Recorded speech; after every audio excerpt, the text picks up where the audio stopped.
Hi friends, ఎలా ఉన్నారు అందరూ? బాగున్నారా? కుక్కర్‌లో సింపుల్‌గా పన్నీర్ పలావ్ ఎలా వండాలో చూద్దాం.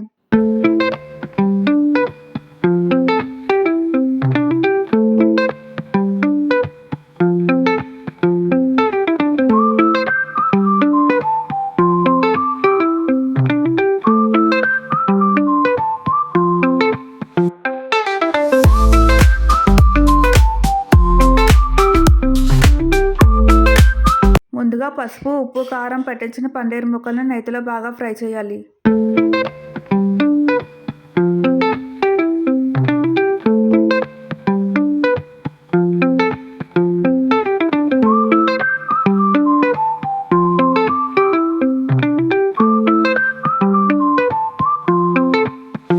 అలాగే కాజు కూడా ఫ్రై చేసుకుని పక్కన పెట్టేసుకోవాలి.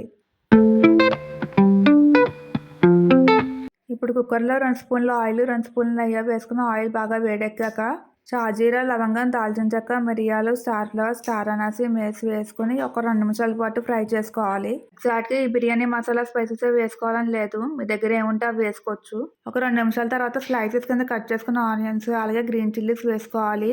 మా బాబు ఎక్కువ కారం తినడం, అందుకే ఒక గ్రీన్ చిల్లీయే వేశాను. మీ కారానికి తగినట్లు 4, 5 వేసుకోండి.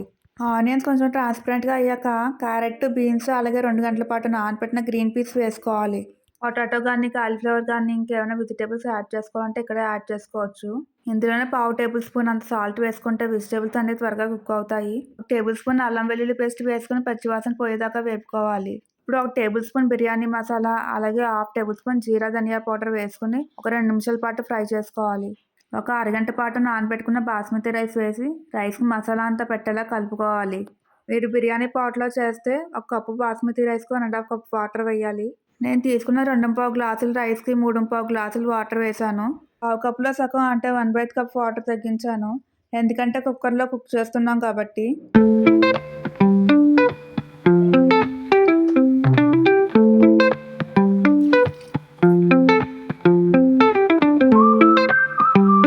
నేను తీసుకున్న క్వాంటిటీకి కరెక్ట్‌గా 1 టేబుల్ స్పూన్ సాల్ట్ సరిపోతుంది.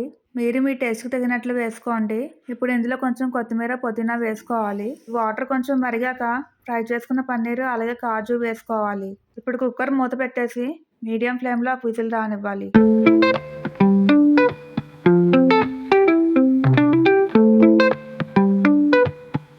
కుక్కర్ ప్రెషర్ అంతా పోయాక ఓపెన్ చేసి చూస్తే వేడి వేడి పన్నీర్ పలావ్ రెడీ అయినట్లే. పలావ్ చూస్తే టెంప్టింగ్‌గా ఉంది కదా! మరి మీరు కూడా ఈ రెసిపీ ట్రై చేసి మీకు ఎలా కుదిరిందో కింద కామెంట్ చేయండి. Thanks for watching the video.